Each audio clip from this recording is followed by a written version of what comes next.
Bonjour à toutes et à tous, je me présente, donc je suis Hervé Gontier, je suis formateur chez ENI École Informatique. C'est une école donc d'informatique qui est basée sur Nantes, mais aussi dans l'ouest de la France, Rennes, Niort, Quimper, et tout partout en France au travers donc de notre solution d'apprentissage à distance. Euh, donc pourquoi est-ce que j'ai envie de venir ici sur Strasbourg? Déjà, c'est toujours un plaisir de revenir en Alsace. Et puis ensuite, c'est parce que j'avais envie de vous parler de l'accessibilité numérique. Donc je remercie les organisateurs de me donner cette opportunité, parce que c'est un sujet qui me tient particulièrement à cœur. Alors, effectivement, l'accessibilité numérique, déjà quelques constats. Malheureusement, on a beaucoup trop de sites qui ne sont pas 100% accessibles. Donc ça veut dire qu'on va exclure des utilisateurs qui ne pourront pas se servir de vos sites internet. Et c'est bien dommage parce que en tant que développeur, designer, product owner, etc., on a mis tout notre cœur pour faire un beau produit. Si le produit ne peut pas être utilisé, c'est quand même vraiment dommage.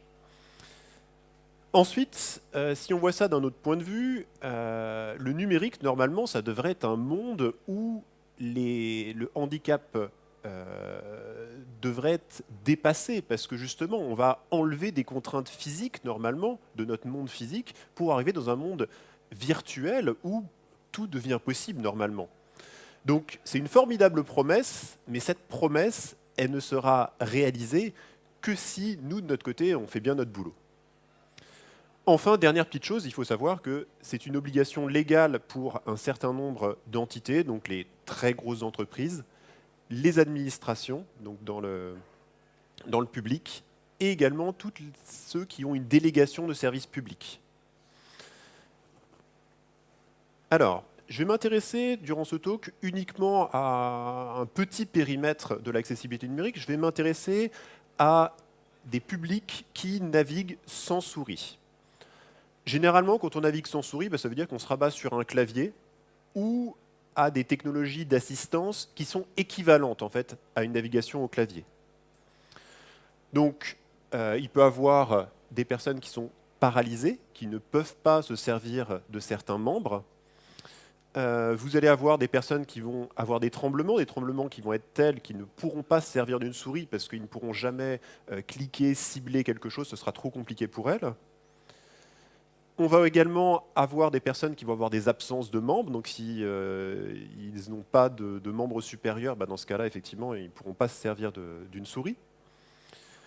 Et puis, vous avez aussi des utilisateurs qui vont être malvoyants ou non-voyants, mais cela, je vais les laisser un tout petit peu de côté parce que eux vont utiliser une autre technologie d'assistance qui va être le lecteur d'écran.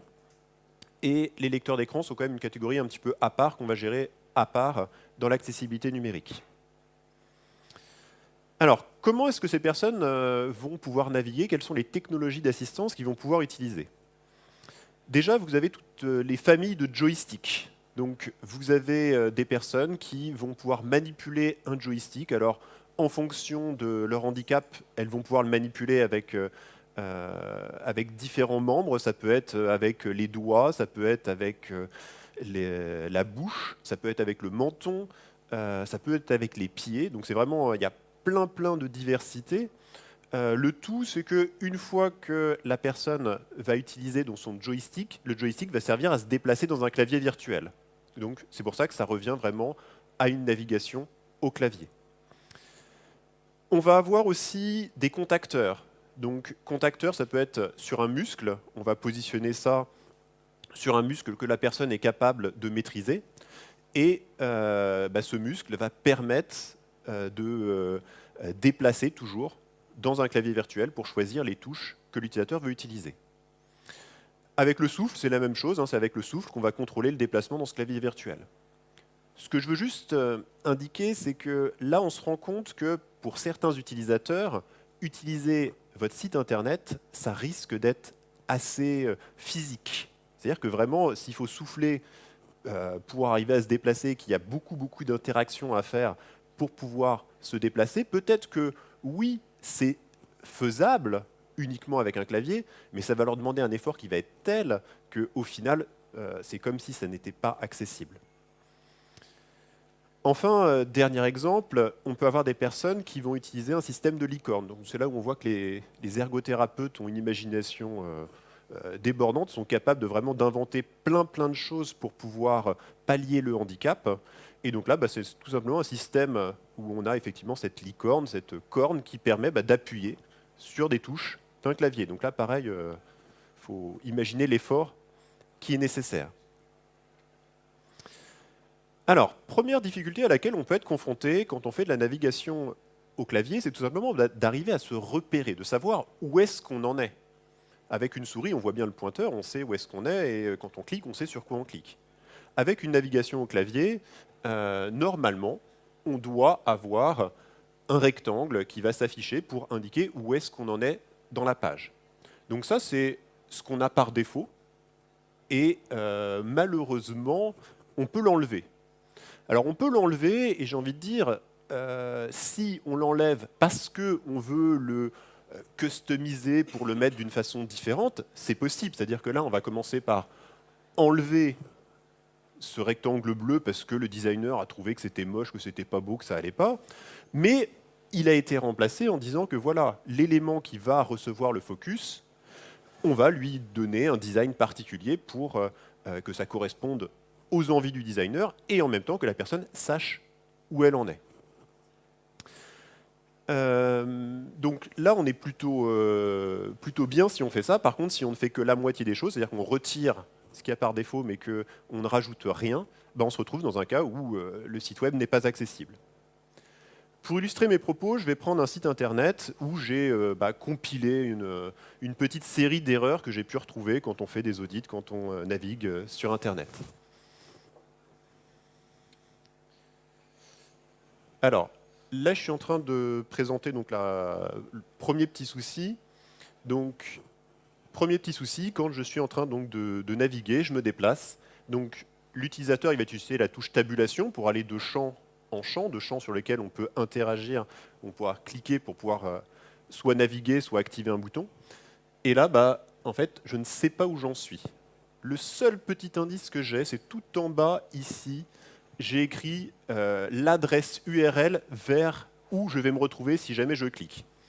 Alors, autant vous dire que s'il faut se baser là-dessus pour deviner où est-ce que je vais aller, c'est quand même pas hyper pratique. Et puis quand j'arrive sur un bouton, donc là je vais aller un petit peu plus loin, donc là je suis dans le champ de recherche tout là-haut, et quand je suis sur un bouton, là j'ai rien du tout, j'ai aucune indication, donc là je ne sais pas du tout sur quel bouton je suis. D'accord? Donc là je le devine parce que c'est dans l'ordre, donc là je suis sur le bouton de recherche, mais si j'avais plusieurs boutons, j'ai aucune idée de qu'est-ce que je vais faire si jamais je valide. Donc la première correction, elle est très simple, hein. J'ai dit que soit il fallait que je fasse les choses pour remplacer la outline, soit la version la plus simple, c'est tout simplement de garder la valeur par défaut. Donc là, je vais aller dans le CSS, et puis donc, je vais enlever tout simplement la outline none. Donc, le web de base est souvent accessible, et c'est souvent parce que nous, on va rajouter des choses qu'on va le rendre inaccessible. Donc, c'est vrai que de temps en temps, penser simplicité, on s'en sort mieux. Donc là, si j'actualise ma page, hop, maintenant, quand je me déplace, vous voyez que là, j'ai bien l'élément qui apparaît clairement. Donc là, je sais qu'est-ce que je vais faire si jamais je valide avec la touche Entrée. Deuxième élément qui peut être un petit peu bloquant pour des utilisateurs qui naviguent au clavier, c'est quand vous avez tout un menu, toute la partie d'en-tête, qui est très longue. Si on prend par exemple le site de la FNAC, il faut faire 30 fois appuyer sur la touche tabulation pour pouvoir arriver à l'intérieur de la page. Donc vous faites une recherche, vous recherchez un livre, et donc le temps que vous arriviez jusqu'au résultat de la recherche, il faut appuyer 30 fois sur la touche tabulation. Quand vous passez sur la page suivante, pareil, 30 fois tabuler. Donc là, imaginez la personne qui est en train de souffler dans son contacteur à souffle, là, elle va finir épuisée. Donc un élément qui est très facile à mettre en place, c'est les liens d'accès rapide. Dans l'idée, au tout début de la page, on va mettre des liens pour accéder aux éléments essentiels de la page. Donc très souvent, on va avoir le contenu principal de la page, le moteur de recherche, et puis on peut rajouter d'autres éléments qu'on aurait estimés pertinents. Il ne faut pas qu'il y en ait trop non plus, parce que sinon, on redéplace le problème. Donc là, voilà la façon, on va dire, de le faire. Et puis, on va emmener l'utilisateur directement à l'endroit de la page qui l'intéresse. Il y a beaucoup de designers qui n'aiment pas avoir ces liens d'accès rapides parce qu'ils disent, bah voilà, ça fait des liens qui apparaissent en début de page et c'était pas ça qu'on avait prévu sur la maquette, c'est pas bon. L'idée, c'est on peut tout à fait le faire disparaître. Il n'apparaîtra pas du tout. Pour un utilisateur qui va naviguer classiquement avec sa souris, il ne saura même pas que ça existe. Par contre, ce qu'on va faire, c'est que quand un utilisateur va utiliser la touche tabulation pour se déplacer, donc pour faire une navigation au clavier, là, on va le faire apparaître à ce moment-là. Donc pour cela, il faut faire attention à ne pas complètement le cacher. Si on fait du display none, dans ce cas-là, il n'apparaîtra pas du tout. En fait, ce qu'il faut faire, c'est le positionner en dehors de l'écran. Parce que si il est complètement absent, il ne pourra pas prendre le focus. Donc s'il ne peut pas prendre le focus, on ne pourra jamais le faire apparaître. Donc là, en fait, on le positionne en dehors de l'écran. Visuellement, il ne se voit pas. Par contre, dès qu'on va faire la touche tabulation, dans ce cas-là, il va prendre le focus. Et là, on a mis une petite règle pour dire que quand il prend le focus, on le ramène dans la zone visible sur l'écran. Donc on va mettre ça en place sur notre site. Donc au tout début de body, hop, on va rajouter donc un petit menu donc de navigation, puisque c'est de la navigation. Je vais mettre donc une petite classe particulière, donc noPrint. Ça c'est juste pour dire que si jamais on est sur une version qu'on veut imprimer, ça ne sert à rien de l'imprimer. Et puis ensuite, je vais faire donc mes liens, donc avec un lien pour aller donc vers une balise main, le contenu principal de la page.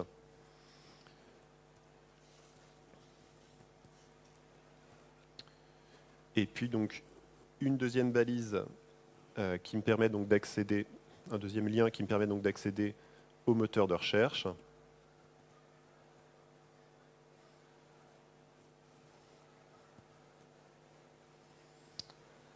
Voilà, hop. Et puis donc il faut que je rajoute un petit ID sur la balise main.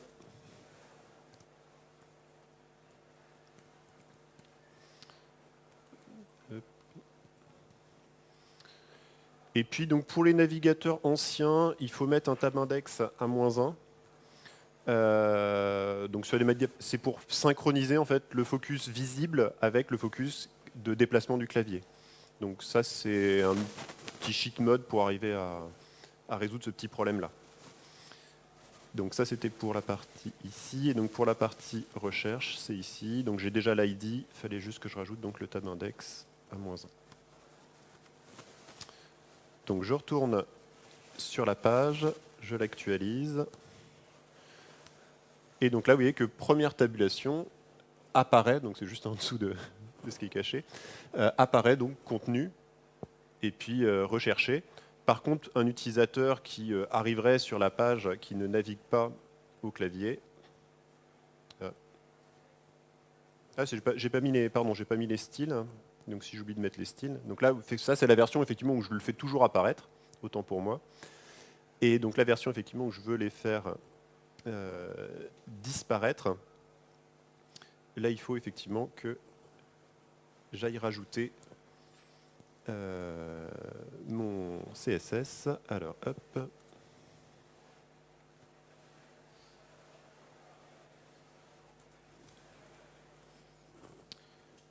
Donc je rajoute une petite classe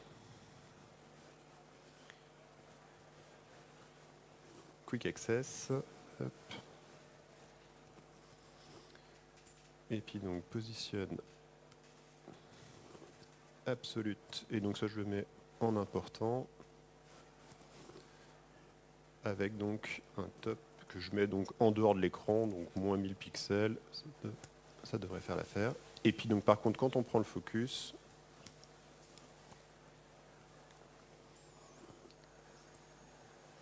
dans ce cas-là, je vais rajouter donc un top à 0. Il va être donc tout en haut de l'écran. Et puis je vais mettre un background color à black. Hop. je viens rajouter donc ma classe Quick Access.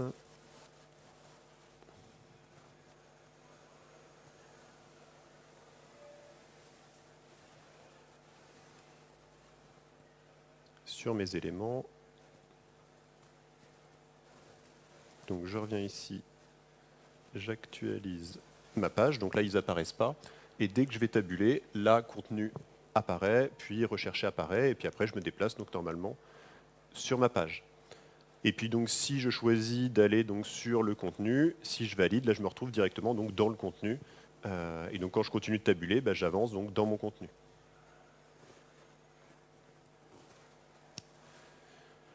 Deuxième élément qui peut être gênant pour une personne, et là plus que gênant parce que ça va l'empêcher vraiment de naviguer, c'est ce qu'on appelle des pièges au clavier.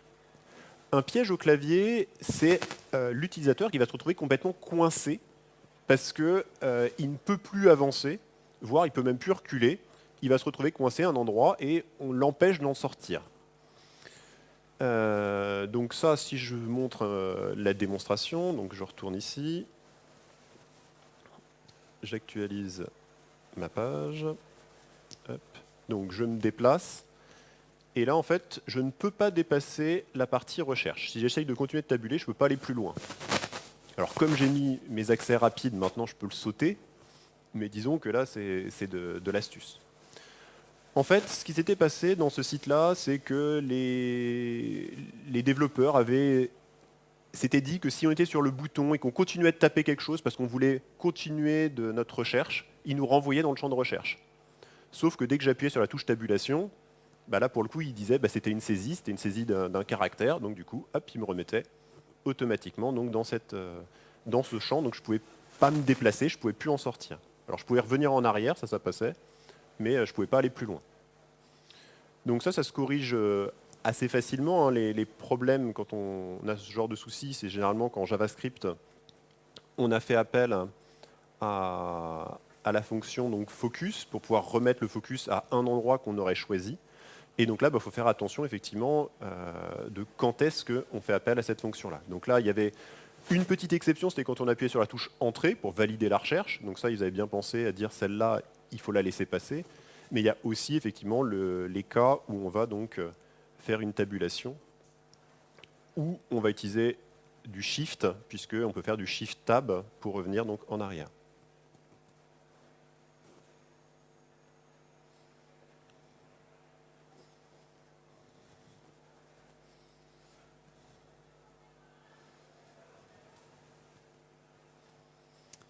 Donc là, cette fois-ci, si je cherche à me déplacer, je peux dépasser. Maintenant, mon moteur de recherche peut aller plus loin. J'ai plus ce piège au clavier.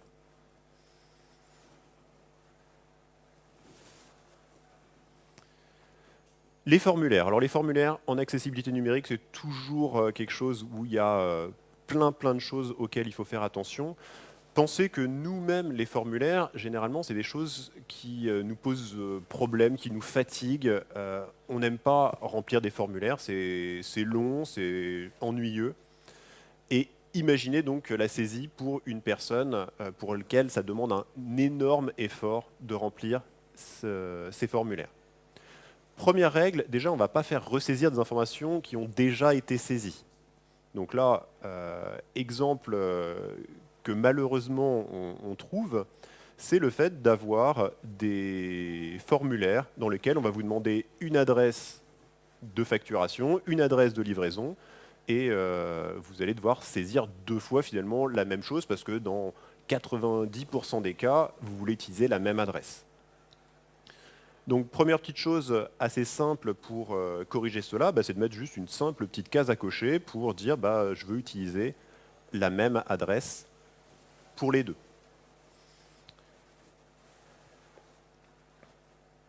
Donc là, hop, je viens rajouter ma petite case à cocher.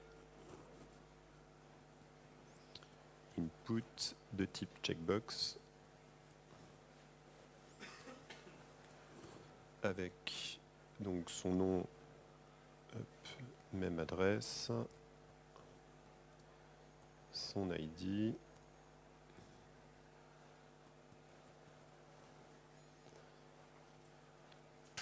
Voilà, et puis je vais avoir donc le label qui va être associé.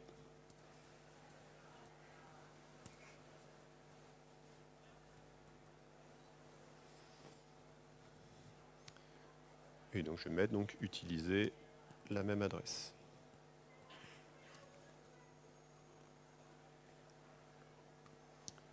Toc. Je vais mettre tout le reste ensemble.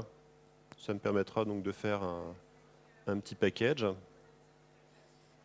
et de faire apparaître toute la suite de manière donc conditionnelle. Si je souhaite faire saisir l'utilisateur tous ces champs, ou si je ne souhaite pas lui faire saisir tous ces champs. Et puis donc je vais aller rajouter donc dans mon CSS le fait de dire que je vais regarder le champ donc, qui a pour ID donc même adresse. Je regarde s'il est coché ou pas. Et puis donc je vais prendre le champ qui suit de type div. Et puis donc là je vais dire si donc la case est cochée, dans ce cas-là je ne veux pas afficher l'élément. Donc display, je vais le mettre à none. Après, il restera à traiter dans le formulaire si la case a été cochée côté back. Dans ce cas-là, on récupère les champs des éléments précédents. Ou sinon, effectivement, on va traiter les champs tels quels. Donc, si on regarde ce que ça donne, je reviens ici. J'actualise ma page. Donc là, je vois la petite case à cocher qui arrive. Commander. Et donc, si j'arrive ici, si je coche donc cette case-là, dans ce cas-là, effectivement, ça m'a caché tous mes champs. Si je la décoche, j'aurai les champs et je pourrai donc les compléter. Deuxième élément, c'est où on peut simplifier la vie de l'utilisateur, c'est choisir dans une liste plutôt que de faire saisir complètement l'utilisateur. Il y a des éléments sur lesquels on peut l'assister parce qu'on peut prédire ce qu'il peut choisir. Donc, là, dans mon exemple, je me suis dit qu'une fois que j'ai le code postal qui a été saisi, dans ce cas-là, effectivement, je peux assez facilement proposer une ville ou des villes en fonction, effectivement, de ce qui a été saisi pour le code postal. Donc là, ce que j'ai fait, c'est que j'ai utilisé l'API qui est proposée par IGN, qui permet donc de récupérer une adresse à partir d'un code postal. Donc je vais rajouter un script qui fait ça. Donc je l'avais préparé à l'avance pour gagner un petit peu de temps.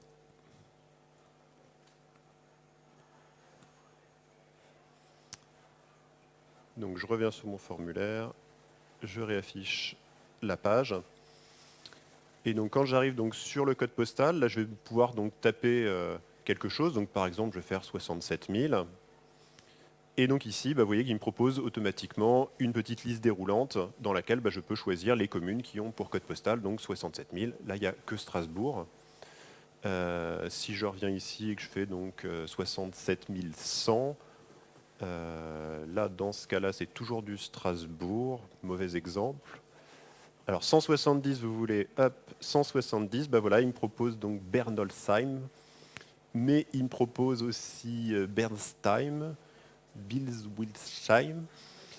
Je suis désolé, je suis de Nantes, hein. J'ai passé 4 ans en Alsace, mais j'ai encore donc Brumat, etc., etc. Donc là, voilà, on peut choisir parmi cette liste, et il y en a quand même effectivement pas mal là-dedans. Au passage, vous remarquerez que quand il faut se taper ce genre de nom de ville, l'utilisateur sera bien content de pouvoir le choisir dans la liste. Donc voilà, le petit script, il est tout simple. Il fait vraiment juste appel à l'API et il va donc proposer ça dans une liste déroulante.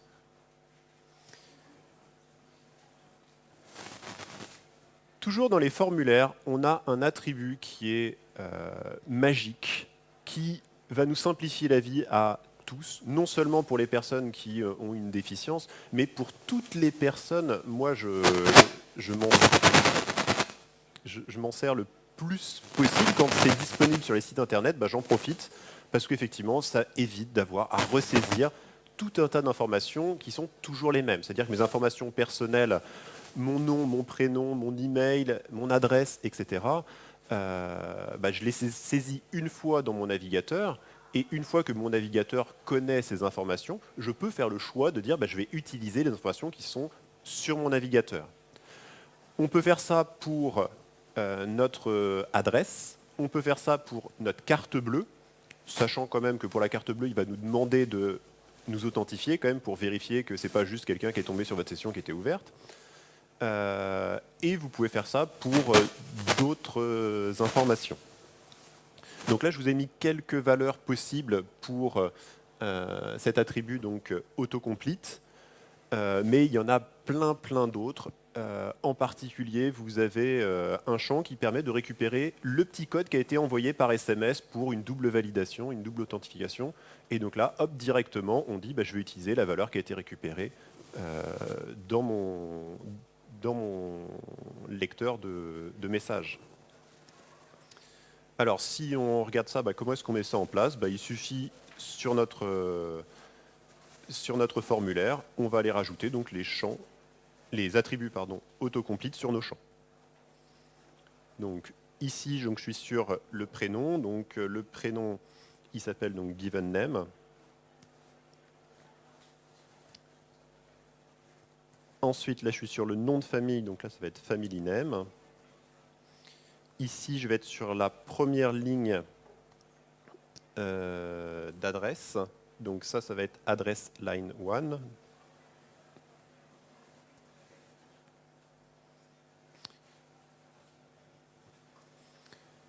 Ensuite, je vais être sur la deuxième ligne d'adresse, donc line 2. Donc là, je peux aller jusqu'à 3 niveaux d'adresse.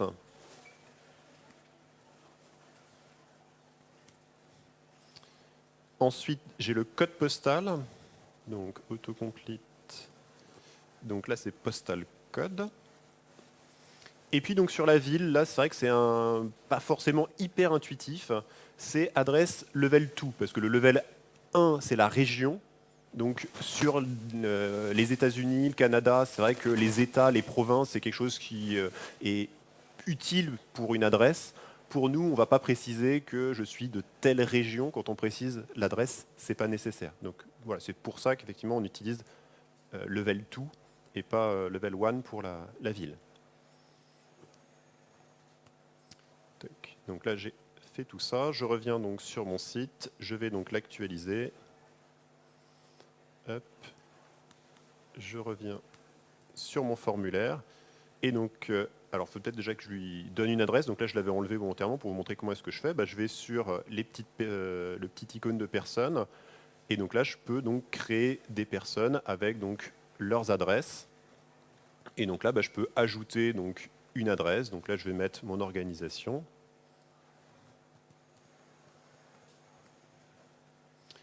Je vais mettre donc mon prénom et mon nom. Alors là où je me rappelle jamais, c'est est-ce qu'il faut mettre d'abord le prénom ou d'abord le nom de famille. On verra si je ne me suis pas trompé ou pas.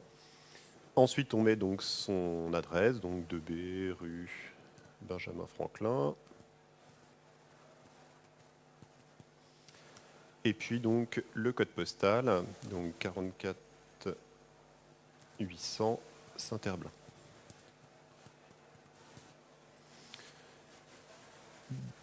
Donc, hop, j'enregistre ça. Et puis donc, quand je suis donc sur mon formulaire, et donc là que je dois compléter quelque chose, vous voyez qu'il me propose de dire est-ce que vous voulez utiliser cette adresse qui a été enregistrée? Et auquel cas, si je valide, il va mettre tous les champs pour lesquels il y a une valeur. Donc là, pour complément d'adresse, il n'y en a pas. Mais pour tous les autres, effectivement, il est venu compléter en utilisant les valeurs qui sont pré-remplies. Donc là, si je me mets à la place d'un utilisateur pour lesquels c'est vraiment coûteux de faire chaque appui de touche, il s'est tapé une fois le boulot, ou éventuellement il a demandé de l'aide à quelqu'un pour le faire, et après, il est autonome en 2 appuis de touche. Ça y est, il a rempli son formulaire, et donc là, c'est fait.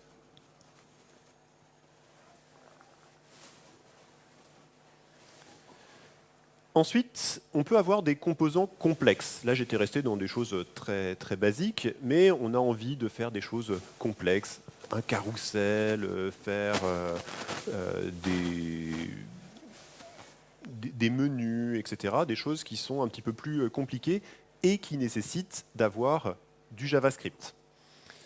Bah là, on va pouvoir utiliser donc des design patterns qui ont été définis, qui sont tout près, on va dire, qui ont été complètement définis et qui vont être parfaitement accessibles.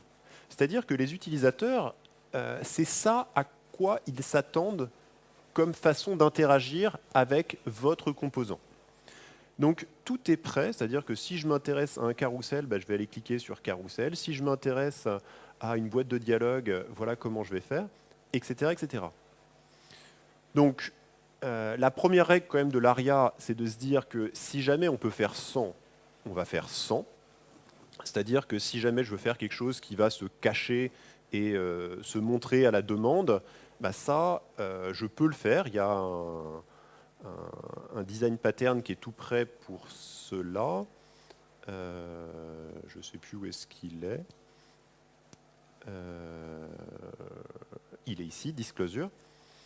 Néanmoins, vous avez donc Summary Details qui permet de le faire nativement en HTML. Donc si la version HTML, elle nous convient parfaitement, on va d'abord préférer la version HTML toute seule.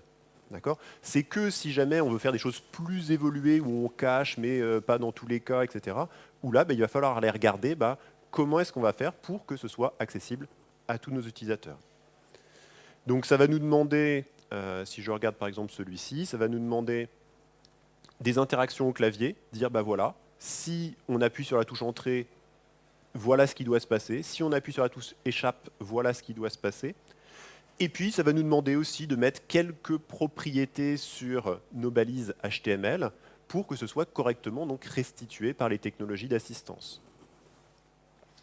Si vous respectez tout ça, vous pouvez être confiant, votre composant sera donc accessible. Donc moi j'ai pris un petit exemple sur le site où c'est pas accessible, c'est quand j'arrive sur la version donc, mobile. Donc là il suffit que je continue de zoomer un petit peu plus. Et quand j'arrive sur la version mobile, j'ai donc un menu qui est devenu un menu burger. Et là le problème, alors il faut que je revienne tout au début, c'est que je ne vais pas passer par mon menu burger. Donc j'ai pas moyen d'ouvrir le menu, j'ai pas besoin j'arrive pas à voir qu'est-ce qu'il y a dedans, donc c'est pas accessible. Et des sites avec des menus qui ne sont pas accessibles, c'est inutilisable et c'est hyper fréquent. Donc là-dessus, il y a vraiment un vrai travail à faire. Donc ça, si j'ai besoin de corriger ça, je vais aller regarder effectivement, est-ce que j'ai ce design pattern qui existe? Et oui, il existe bien. Donc, c'est juste que je l'ai loupé. Donc voilà, vous avez ici le bouton de menu. Et donc, il va m'expliquer, voilà les interactions au clavier à avoir. Donc là, la touche entrée, la touche espace, pour pouvoir donc ouvrir l'élément et on doit être positionné sur le premier élément du menu. Des éléments qui sont optionnels. Donc là, je peux le faire si j'ai envie ou je peux le passer si j'estime que ce n'est pas nécessaire. Et puis donc un certain nombre d'éléments à mettre en place dessus. Donc là, l'élément qui me manque, c'est le fait que je n'avais pas un rôle bouton sur mon élément. Donc il ne pouvait pas prendre le focus, et donc auquel cas, je ne pouvais pas interagir avec. Donc si je reviens dessus, c'est au début. Donc ici, j'avais effectivement donc, ce qui me servait de faire pour mon bouton. Donc soit je rajoute le rôle button, soit j'ai envie de dire presque plus simple, je vais plutôt utiliser ici un vrai bouton. Le bouton, il aura le rôle button, et auquel cas, ça va faire mon affaire. Donc le reste, j'avais fait attention quand même de bien mettre les balises, les attributs sur mes balises qui ont été demandés. Donc là, il y a du ARIA control, du ARIA as pop-up, etc. Et puis j'ai fait en sorte que, effectivement, d'un point de vue interaction avec le JavaScript, quand on change l'état, que ces attributs se mettent à jour. Donc si je reviens sur le site, que je l'actualise,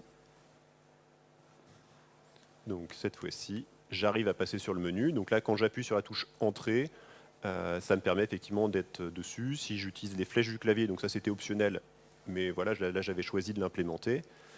Et puis la touche échappe, il me semble que ce n'était pas nécessaire, mais je l'ai implémenté en plus. Mais en tout cas, effectivement, tout ce qui était attendu, la barre d'espace fonctionne également.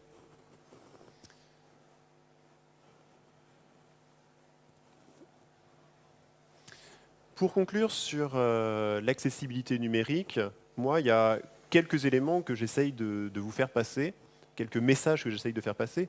Le premier, c'est que ici, j'ai vraiment fait que quelques exemples parmi tant d'autres. Et puis, je me suis intéressé qu'à un type d'handicap. Mais les handicaps sont multiples. Il y a plein de handicaps. Là, on s'est intéressé plutôt à des personnes qui étaient paralysées ou qui ne pouvaient pas en tout cas servir de souris. Mais vous allez avoir d'autres personnes qui vont avoir d'autres types de handicaps. Et il faut aussi prendre en compte leur handicap pour que le site soit également accessible à eux. Ensuite, deuxième élément que je veux faire passer, c'est qu'il y a plein de choses qui sont faciles à mettre en œuvre. Donc, souvent, on se dit l'accessibilité, c'est trop compliqué, ça demande trop de temps, trop de budget, etc. Certes, il y a des choses, c'est compliqué, ça va demander de l'expertise, ça va demander du budget.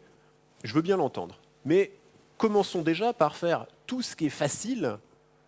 Et si déjà on fait toute cette partie-là, déjà, on sera pas mal. On aura déjà fait un grand pas vers l'accessibilité numérique. Après, voilà, il nous restera du boulot, on va dire, à faire pour les choses plus complexes, mais déjà, au moins, on aura fait ça. Ensuite, c'est vraiment des éléments qui sont des petits efforts pour nous, mais ça change vraiment la vie des personnes. Quand vous discutez avec les utilisateurs, ils vont vous dire « Ah oui, là, je me sens revivre parce que je peux refaire des choses que je ne pouvais pas faire avant. Je me sentais vraiment handicapé sur le web. Là, je ne me sens plus handicapé, je peux faire ce que je veux. » Juste pour rappel, le handicap, c'est ce qu'on n'arrive pas à faire. D'accord ? La personne, elle n'est pas... elle a des limites, on va dire, qui lui sont imposées de par sa déficience, mais le handicap, il peut être complètement levé si jamais, effectivement, on fait en sorte que la personne soit correctement accompagnée et puisse avoir les éléments dont elle a besoin.